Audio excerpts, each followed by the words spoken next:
So you want to start your fitness journey? Well, I'm going to let you in on something. You're already one step ahead of the game because you clicked on this video.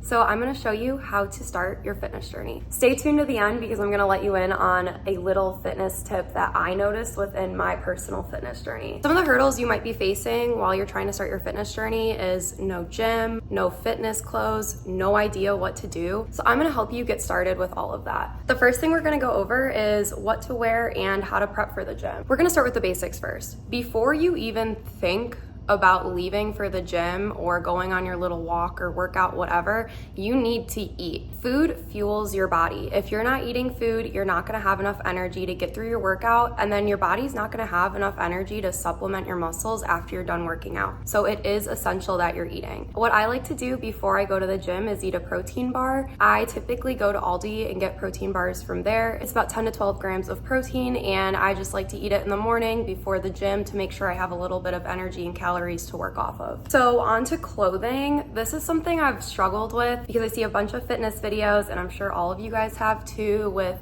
the cute little gym sets or the booty scrunch leggings, and you might feel unmotivated to go to the gym unless you have those clothes. And trust me, I've been there. I myself want to invest in some, but they are so pricey. So what I'm going to tell you right now is you can literally work out in anything that makes you comfortable, anything that allows you to move, get into your workout. Most days I be looking like Adam Sandler when I go to the gym, and I honestly do not give a flying what I look like because I am there at the end of the day for myself and nobody else. What matters to me is how I'm making my body feel after a workout, not what I look like. That being said, most of the content that I am posting, I do get ready for, and I do make an effort to make myself look acceptable and ready to be on camera. Just keep in mind that not everything you're seeing online is true, obviously. Most people are taking pictures, recording videos when they feel like their best self and when they are wearing their best outfit. So don't think that you have to go out and buy a cute little workout set to get started on your fitness journey. On to what to bring to the gym. This is kind of a no-brainer, but you should always bring water. You're gonna be working out, which means you're gonna be sweating. So another thing that I would recommend bringing, and this is honestly just because of how bad the music at the gym is, AirPods, headphones, whatever. The music is horrible, or they just don't play any music at all. And I'm the type of person who literally cannot work out in silence or to like shitty music. So I make sure that I always pop in my AirPods, make sure they're charged,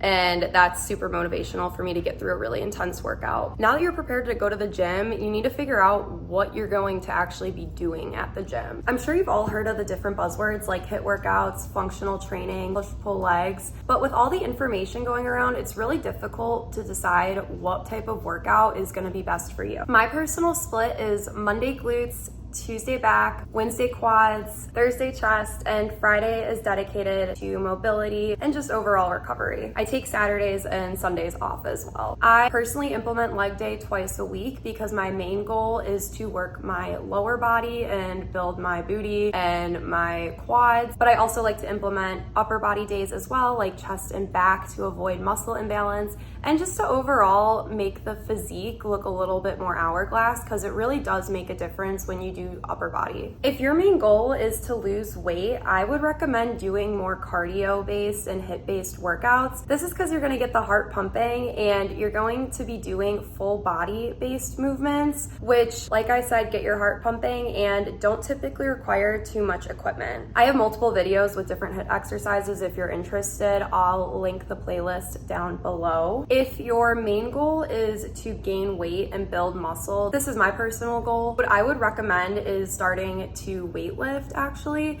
Even if you're a girl, I hear the saying go around all the time, oh, don't start weightlifting because you're gonna get bulky. That's false. I think everybody could benefit from some form of weightlifting. So if you want to build muscle, I would definitely recommend going to the gym at least 3 times a week, weightlifting with a rotation on which muscles you're focusing on, and also eating. Like I mentioned earlier, you need to be eating if you want to build muscle. How are the muscles gonna be formed unless you're supplementing your body with enough protein and calories? So now that you've decided what your fitness journey is and what your workout split is going to look like, now what do?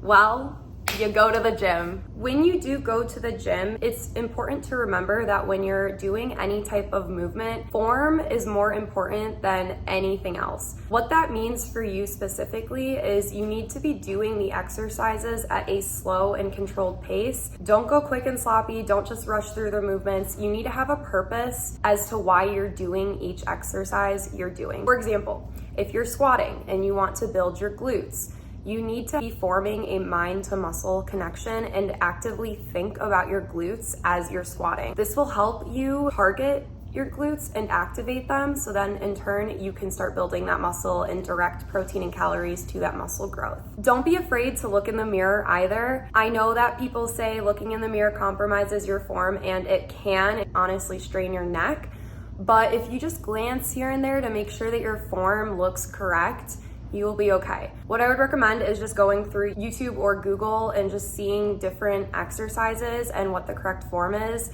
and then evaluating your own form in the mirror and seeing, are you doing it correct? To know if you're performing the exercise correct, you're typically going to feel that area burning. So once again, back to the squats. If you're doing squats and you're trying to form a mind to muscle connection with your glutes, as you're doing your squats, you're gonna start feeling a burn in your glutes, and that's how you know you're working them. An idea to keep in mind when you are working out is that you need to reach full mobility on each movement in order to effectively activate that muscle. If you're doing ass to grass, you're most likely going to be targeting your glutes because you are fully squatting down, fully stretching out that glute muscle, and then coming back up. A good habit to make as well when you start your fitness journey is to make sure that you are going to the gym 3 times a week.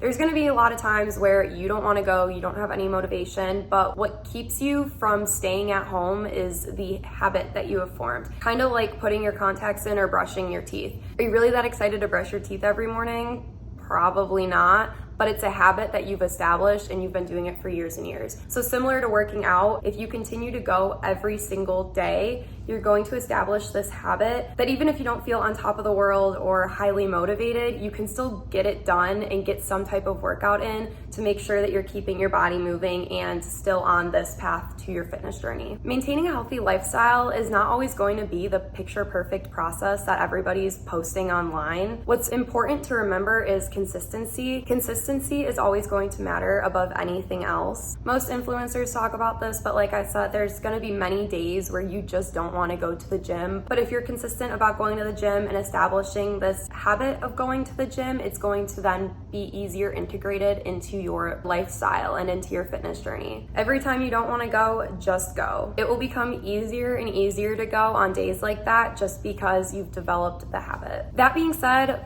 please listen to your body, especially early on in your fitness journey. There might be some days where you just go really hard at the gym and the next day rolls around and you're just not feeling 100%. Listen to your body. Take a rest day or take an active recovery day. Still do something to get your body moving, like walking or stretching maybe, or maybe even a little bit of core, but just don't go as hard. Your fitness journey should be tailored to you specifically. I don't want you to be sitting there and following anybody else's regimen to a T, because at the end of the day, you know your body best and you know what's helping it and what's hurting it. So you guys thought I forgot, but I didn't. My biggest takeaway from my personal fitness journey is the amount of calories I'm eating and the amount of protein I'm eating. My personal fitness goal has been to gain weight and build more of that hourglass figure because I am naturally very petite. So one thing that I've started doing is just eating more. Last year, I was just bulking. It didn't really matter what I was eating. I would just eat anything just to get those calories in. And I ended up gaining a lot more muscle and a lot more weight. However, I felt like I was kind of puffy looking and a little bit bloated. And so something that I've been doing differently this year is getting my calories in through protein dense foods. This is like tuna for lunch, the protein bars I mentioned, Greek yogurt in the mornings, salmon, chicken, anything just to get that protein count in. So I hope this helped you guys. If you guys enjoyed this video, please don't forget to like it and subscribe so you don't miss any more fitness tips and tricks. And I hope to see you guys next week. Until then, hang in there, my loves.